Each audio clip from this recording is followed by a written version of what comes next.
নমস্কার বন্ধুরা, কেমন আছেন? আশা করি ভালো আছেন। আপনাদেরও আশীর্বাদ আমার ওই চলে যাচ্ছে। আমরা এই স্মার্টফোনের যুগে এখন সবাই প্রায় বিরিয়ানি করতে জানি। তাই আমি কিভাবে করি চলো তোমাদের সাথে সেটাই শেয়ার করি। প্রথমে আমি আলু, পেঁয়াজ, তারপর ভাতটাকে যেহেতু আমি একটু গ্যাসটা এখনকার যে দেখতেই পাচ্ছ গ্যাসের যা সমস্যা, তাই সেভ করার জন্য আমি একবারে ওই হাঁড়িতেই করব, তাই আগে ভাতটা করে রেখে দিয়েছিলাম।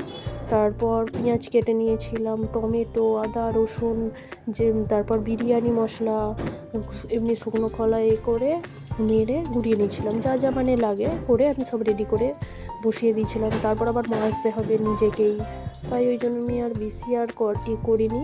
এই হাঁড়িতেই ভাতটা করে রেখে এটা বসিয়ে দিলাম। হাঁড়িতেই প্রথমে আলুটাকে নুন হলুদ মাখিয়ে অল্প আঁচে ভালো করে ভেজে নিয়েছি, যাতে ওতেই প্রায় সেদ্ধ হয়ে যায় 90% মতো। করে নিয়ে তুলে নিয়ে আবার এই যেহেতু প্রচুর টাকার দাম গ্যাসের, তাই বাঁচানোর জন্য আমি বেরেস্তা আর আলাদা করে না ভেজে চিকেন আর বেরেস্তার জন্য একবারেই পেঁয়াজ ভাজতে দিয়ে দিয়েছিলাম।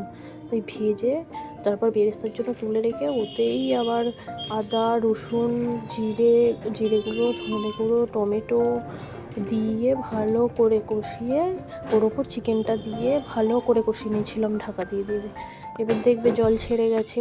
এবারে জল ছেড়ে যেতে আমি কিছুটা চিকেন তুলে রেখেছিলাম কষা খাবো বলে, তারপর ওতে আমি ভাতগুলো দিয়ে দিয়েছিলাম। এবার যেহেতু বিরিয়ানি করছি তাই একটু দুধেতে কেওড়া জল আর মিঠা আতর আর বিরিয়ানি মশলা গুলিয়ে রেখে দিয়েছিলাম।